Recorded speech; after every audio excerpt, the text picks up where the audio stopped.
(2025년 12월 3일) 이정훈입니다.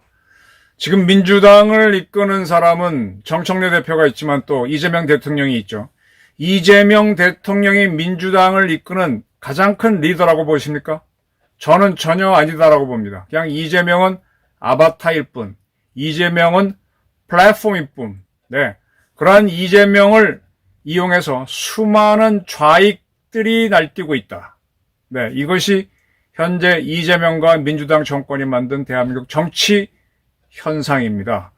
그렇게 보신다면은 대한민국에는 이재명 대통령이라고 하는 대통령 한 명이 있는 게 아니라 이재명 권력을 이용해서 수많은 좌익 대통령이 설치고 있다, 이렇게 볼 수 있겠죠. 자, 지금 이러한 세력들은 그 전에 그람시가 발전된 나라에서 공산주의를 펴려면은 어려울 때는 진지전을 하고 기회가 오면 기동전을 하라 그랬습니다. 그리고 최근에 다시 나온 건데 일종의 공작의 방법으로 초안전이라는 개념이 나왔습니다. 지금 대한민국은 진지전, 기동전을 넘어 초안전으로 가는 그런 정치 상황입니다. 생각할 수도 없는 것을 생각하라. 제가 자주 했던 얘기죠. Think the unthinkable. 상상할 수도 없는 것을 상상하라. 12월 3일이 비상계엄 1년입니다. 그래서 국회에서는 민주당을 지지하는 세력들, and 다른 세력이 있기 때문에 통칭 좌익이라고 하겠습니다. 그들이 모여서 비상계엄 1년 시민 대행진을 준비했습니다. 오후 9시부터 개최해서 12.3 내란, 외환, 청산과 종식 4회 대개혁 시민 대행진을 했는데 여기에 이재명 대통령이 참석해서 같이 행진하겠다고 했습니다만 최종적으로 불참을 결정했습니다. 이 대행진에는 비상행동 기념위원회와 이걸 추진하는 민간단체겠죠. 더불어민주당, 조국혁신당, 진보당, 기본소득당, 사회민주당 이 공동 주최합니다. 즉 민주당뿐만 아니라 민주당보다 훨씬 좌경 정당이 참여하는 거죠. 한국 정치를 읽을 때요, 좌파들은 정치를 이렇게 만듭니다. 이 정치를 지켜보면은 우리 국민들은 극좌와 극우를 되게 싫어해요. 그래서 중도를 택하는데 세상에 중도란 건 없으니까 중도 좌, 중도 우를 택합니다. 그래서 이 좌익인 민주당은 항상 자기 왼쪽에 더 극좌를 만듭니다. 지금 같은 경우는 조국혁신당, 진보당, 기본소득당, 이거 지독한 정당들이죠. 사회민주당. 이걸 쫙 만들어서 누군가가 민주당을 좌익이다 그러면 자기는 중도 좌라고 얘기합니다. 그리고 자기 왼쪽에 이러한 정당이 있다라 그러고 반대로 덩치 큰 야당, 보수당은 극우라고 봅니다. 지금 국민의힘 오른쪽에는 더 강한 보수 정당이 없죠. 그래서 이 보수 정당을 극우로 몰아버려요. 그래서 계속 좀 민주당 세력 보게 되면 극우 세력 하면서 윤석열을 몰고 국힘당을 극우로 몰아가지고 결국은 중도를 좋아하는 국민들을 민주당을 찍도록 유도하는 겁니다. 그래서 민주당은 항상 무슨 행사를 할 때는 상당한 좌익인 조국혁신당, 진보당, 기본소득당, 사회민주당과 공동으로 합니다. 사실은 같아요.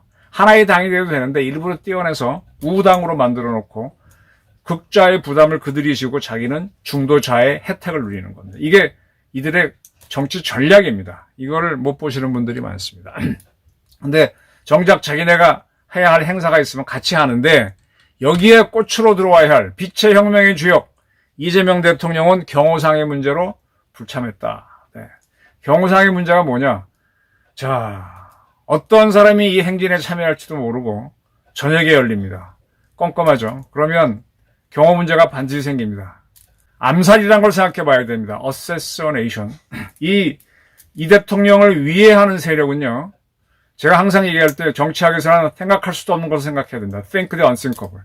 이재명 대통령을 반대하는 세력이 위해를 강할 수도 있습니다. 그거는 그 전에 가덕도에서 이 대통령이 여기 목에 흉기를 살짝 맞은 거, 그거는 반대 세력이 한 겁니다. 그런데 진짜 테러는요, 복잡해서, 공작은 좀 더 복잡해서 자기네 편을 테러하기도 합니다.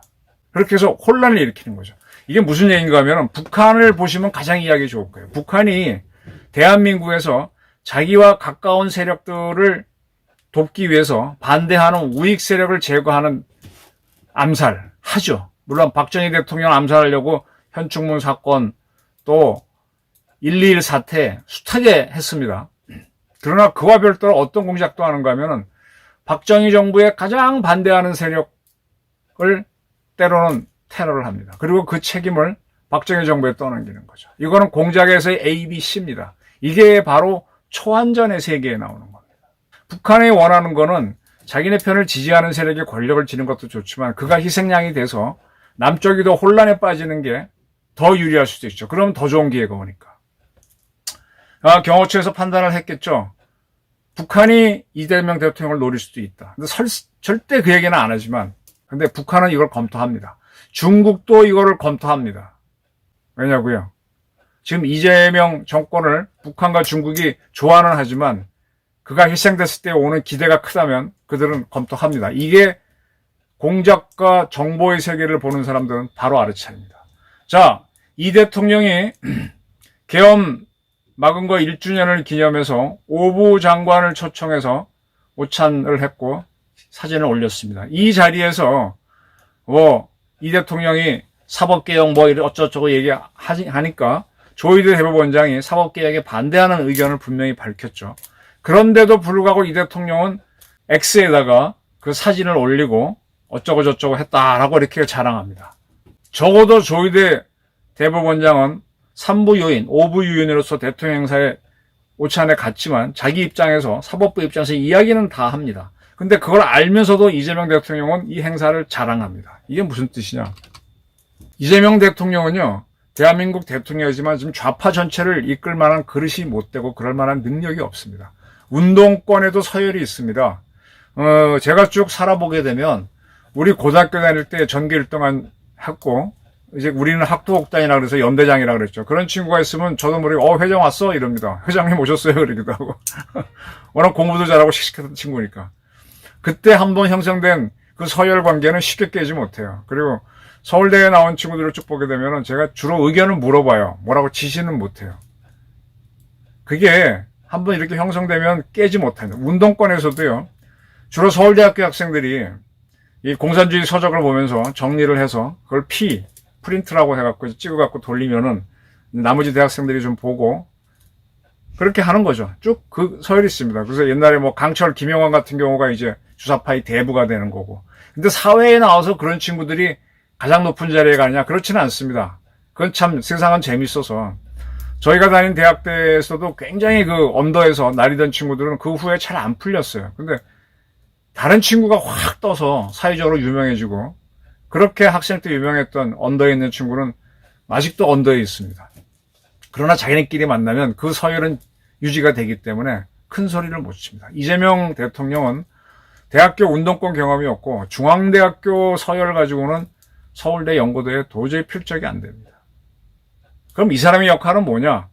좌파의 플랫폼이 돼주는 거예요. 그가 조희대 씨가 무슨 말을 하더라도 오부 요인을 불러서 행사를 갖고 그리고 시민혁명, 빛의혁명 이런 얘기를 해주면 되는 겁니다. 근데 그가 어떤 시민행사에도 나가서 좌파 간 행사에 참여해서 분위기를 띄워주면 좋은데 여기에는 위의 요소가 들어올 수 있으니까 빼는 거죠. 이재명 대통령이 만약에 잘못되면 좌파는 지금처럼 힘을 못 씁니다. 자, 지금 좌파들을 볼 때 가장 중요한 거는요. 이재명 대통령이 있음으로 인해서 모든 좌파들이 대통령 짓을 하고 있다는 겁니다. 가장 좋은 예가 정청래죠. 가끔 이재명 대통령하고 의견 불일치되는 게 있긴 하지만 지금 추가로 법 왜곡죄니 공수처법 개정이니 또 뭐뭐 하는 법안을 하겠다. 그리고 제2의 특검을 또 하겠다는 얘기는 정청래가 드라이브 걸고 있어요. 그러니까 그 이재명 대통령은 서열이 낮은 단계로 존재만 해주면 서열이 높은 자들이 각자 분야에서 이재명 대신 대통령 짓을 하는 거죠. 또 하나의 좋은 예가 김영민 법사위 민주당 간사죠. 그가 김어준의 뉴스공장에 출연해서 법 왜곡죄를 이번에 만들겠다 그랬죠. 형법 개정을 해서. 거기에서 이 조항을 왜 만드느냐? 아주 노골적으로 얘기했어요. 지금 윤석열 전 대통령 내란 사건 재판을 맡고 있는 쥐기현 판사가 지난번에 윤석열을 석방했죠. 구속 기간을 시간 단위로 계산해서. 그걸 딱 보니까 아, 법을 저렇게 적용하는구나. 그래서 법 왜곡죄를 이번에 만들겠다고 했고, 만약에 쥐기현 판사가 내란 사건에 대해서 뭐 무죄 같은 걸 판결하면 법을 왜곡 적용했다고 처벌하겠다라고 해서 법 왜곡죄를 신설하겠다. 이렇게 주장합니다. 그럼 이건 뭐냐? 김용민이라고 하는 이 의원이 사실상 대통령이라는 얘기예요. 그냥 이재명이 대통령으로 있음으로 해서 좌파들은 마음껏 다 자기 세상 만들 수 있게 된 겁니다. 플랫폼이 필요하다. 그러니까 서열 높게 지휘하는 게 아니라 그냥 바닥을 깔아주기 때문에 이 사람은 희생이 되면 안 돼. 그래서 안전한 대통령실에서 얘기할 때는 오부 요인 회담에서 조이대가 무슨 얘기를 해도 좋죠. 그건 용납하지만 위험한 데 가서 혹시 잘못될 수 있는 행사는 절대로 안 갑니다. 지난 대선에도 보게 되면 이재명 후보는 뭐 자기는 암살을 당하고도 살아났다, 용감하다라고 했지만 방탄조끼를 입고 방탄유리를 앞에 놓고 유세를 했어요. 그게 뭐냐. 이재명을 플랫폼 삼아서 좌파들이 자기 세상을 만들겠다는 의지가 깔려 있었던 거죠. 그게 지금도 실현되고 있는 거고. 그럼 이렇게 되면은 이제 집단으로 몰고 가는 거죠. 집단을 몰고 가기 때문에 이러한 구도 자체를 이해를 못하니까 국힘당이 못 막아내는 거예요. 지금 국힘당은 극으로 몰려 있는 데다가 지금 이재명 하나면은 옛날에 박정희 정부, 전두환 정부 같으면 박정희, 전두환 이런 사람이 자기 의지를 갖고 쭉 나가니까 반 박정희 투쟁, 반 전두환 투쟁해서 독재자, 전두환은 뭐 말도 안 되는 5.18 주범 이렇게 굴레를 씌우면 끌어내릴 수 있는데 여기에는 지금 다수가 도대체 누가 어떤 걸 할지 모르니까 계속 국힘당은 절절 매는 거죠. 지금 추경호 의원에 대해서 구속영장이 기각됐죠. 그거는 제가 봐도 구속 사유가 안 돼요. 아무리 해도 구속 사유가 안 돼요. 뭐 도망갈 리도 없고 그 사람이 했던 발언이 지금 와서 바뀔 리도 없고 증거는 수집돼 있고. 근데 뭘 체포동의안을 내? 당연히 법원이 못 써요. 근데 법원이 기각하니까 바로 그 판사에 대한 공격. 그래서 사법개혁을 해야 되고 이게 사법 후자타달한 발언을 정청래가 거침없이 합니다. 정청래도 이 분야의 대통령인 거죠. 이런 것들이 이제 좌익들이 분리할 때는 진지전 숨어가지고 언더에서 피를 찍어갖고 쭉 보내는 저희 대학 때 시절을 하다가 이 어느 기회가 오게 되면 거리투쟁을 86년에 6월 사태 같은 걸 벌이고 그래서 해갖고 이제 시중에서 권력을 쥐는 거죠. 이제 원래 좌파 이론대로 하게 되면 프롤레타리아들이 일어나서 들고 나서 혁명을 일으켜야 되는데 그런 식으로 안 하고 그 소수의 운동권들이 진지전으로 있다가 일부는 고시를 봐서 좋은 자리에 들어가고 일부는 언론사에 들어가고 해갖고 차지하고 있다가 기회가 오니까 왕 나와서 기동전을 한 다음에 이제는 초안전으로 가는 거죠. 초안전의 원래 의미는 조금 이런 거예요. 예를 들면은 우리나라에서 뭔가 중요한 걸 해. 나로호를 쏠 때 이상한 산불이 나고 뭐 하는 겁니다. 그리고 요즘 우리나라 해안에서 중국발 마약이 꽤 많이 나와요. 이 마약이 왜 나올까? 이 마약을 여기 풀어서 중국에서 이 마약이 나왔다면 이걸 풀면 돈 버는 자는 이 마약을 갖고 한국에서 팔아 돈 벌어서 공작 자금으로 쓸 수 있는 거예요. 그런 세력들이 어떤 중국 세력이나 들어와 있고 그들을 위해서 누군가가 마약을 제주도 해안에 떨어뜨려 주는 겁니다. 옛날에 북한 공작원들이 몰래 침투해 있고 그가 무기를 갖고 들어오면 거기서 걸리죠. 공항으로 들어오거나. 그죠? 물론 뭐 휴전선 침투하면 되겠지만 거기는 어려우니까 다른 나라 사람으로 유장해서 들어오고 아무 무장도 안 하고 들어옵니다. 근데 그가 쓸 돈과 무기를 다른 세력이 몰래 해안에 와서 딱 묻어놓고 그걸 드보크라 그러죠. 이제 그런 개념으로 지금 중국이 우리나라 각 해안에다가 마약을 떨어뜨려 놓으면 그걸 갖고 가서 팔아서 여기서 공작자 이게 이제 현지 공작이라고 하는 개념입니다. 그냥 그렇게 지금 벌어지고 있다고 봐요.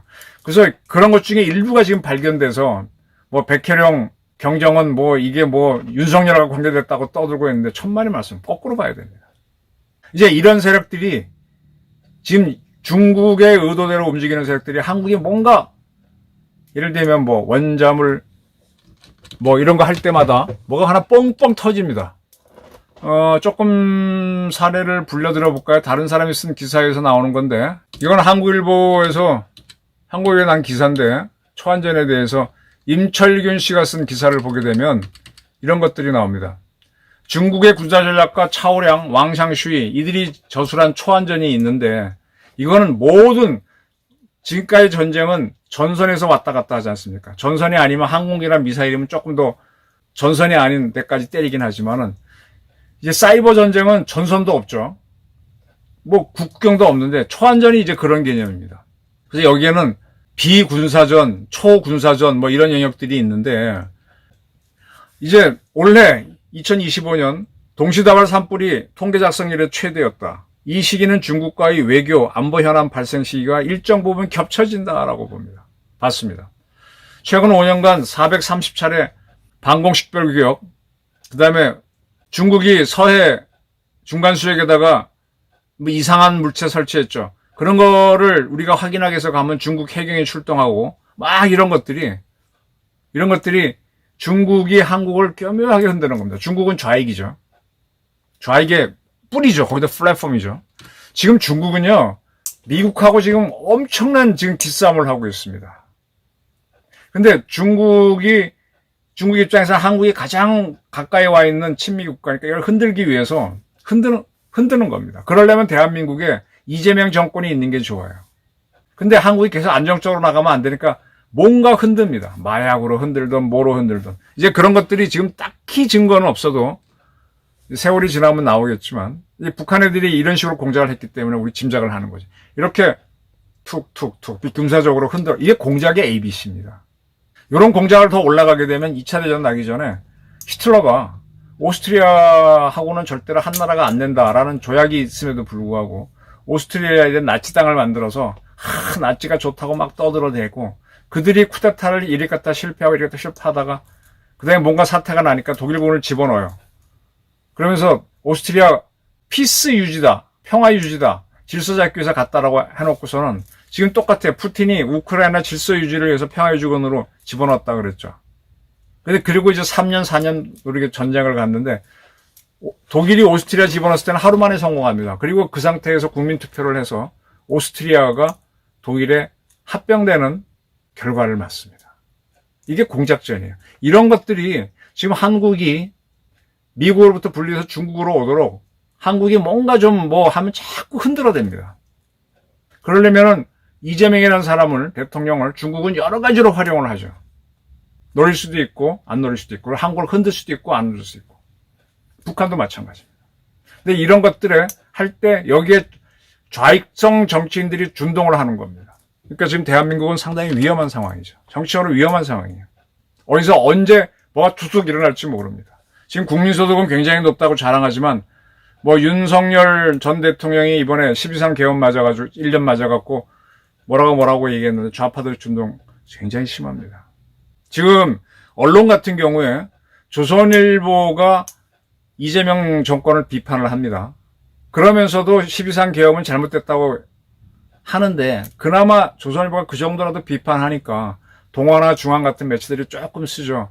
조선까지 확 숙이면 대한민국에서는 아무도 얘기하기 힘들 거예요. 몇몇 유튜버들만 얘기하다가 또 그들 또한 어떻게 될지도 모르니까 별로 없을 겁니다.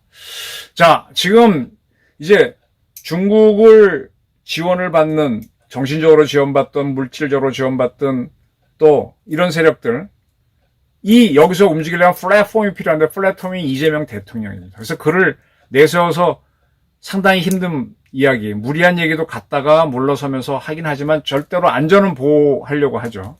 그러면서 자기들을 하기 위해서 이제는 초안전으로 나가는 겁니다.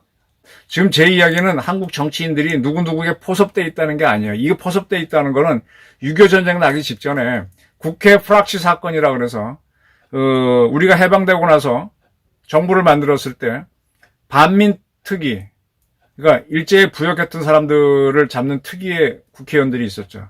그 사람들이 나중에 보니까 북한하고 내통됐다 그래서 일부가 이제 그들이 붙잡히고 해서 프락시 사건이 일어나는데 그리고 우리가 전쟁으로 들어갔던 게 바로 직전의 이야기예요. 그게 다 국회 프락시 사건이 여순 반란 사건, 여순 사건 다 그거랑 비슷한 시기에 일어납니다. 지금 미소 간의 격렬한 미 중국 간의 격렬한 이거 다툼, 미러 간의 격렬한 다툼이 있는 와중에 한국을 무대로 여기가 어디로 바뀔 것이냐, 이것이 중국 편으로 가느냐 미국 편으로 가느냐, 그리고 정신적으로라도 중국과 북한을 지지하는 세력들은 자기들이 하기 위해서 어떤 무대를 만드느냐. 그래서 누군가를 극으로 몰아버리고 자기는 중도 좌파로 있으면서 세력을 잡고, 그리고 그렇게 하려면 국민적으로 인지도 높은 사람이 대통령이 되도록 자기네 방탄을 해주면서 총력 방탄을 하죠. 사법부나 이런 것들이 갑자기 이재명 재판을 못하도록 사법부를 막 몰아치면서 가는 겁니다. 그리고 그들을 후원하는 중국이나 이런 세력들은 중국 차로 위장한 마약을 한국 해안에 떨어뜨려서 누군가가 받아서 공작 자금을 쓰도록 이렇게 해주는 그런 모습들이 보이는 거죠. 초안전으로 들어갔습니다. 한국 정치는 혼란으로 들어갑니다. 그런데 이거를 옛날에는 우리가 모르고 당했지만 이제는 저처럼 기자를 한 사람도 읽어내고 있거든요. 그래서 저는 희망이 있다는 겁니다. 희망이 있고, 지금 계엄령 1년 가지고 극좌들은 온갖 춤을 추지만 그 1년 전으로 돌아가게 되면은 그 추운 겨울에 수많은 사람이 계몽령이다라고 하면서 거리 투쟁을 했거든요. 그리고 해방 공간에서 좌파들이 그렇게 공산세력을 만들려고 날뛰었지만 동아일보를 필두로 반탁 운동이 일어나면서 대한민국을 지켜냅니다. 그때도 했는데 지금 못한다고요? 반드시 할 수 있습니다. 저는 몇 차례 말씀드렸지만 지금 대한민국에서는 공산주의자를 소탕하는 미국의 메카시 의원이 그걸 해서 6.25 전쟁 무렵에 미국에서의 그 좌파들을 없애냈죠. 우리는 이게 필요한 시점이에요. 메카시가 한 명 있어야 됩니다. 지금 국힘당에 그런 사람이 없다 보니까 이 계엄 1년을 맞아서 왔다 갔다 헤매는 모습입니다. 이재명 플랫폼 삼아 날뛰는 숱한 좌익계 대통령이 많구나. 이게 집단 지도 체제구나. 라는 걸 이해하시면은 이 위기를 벗어난 방법도 충분히 찾아낼 수 있습니다. 긴 설명인데 경청해 주셔서 감사합니다.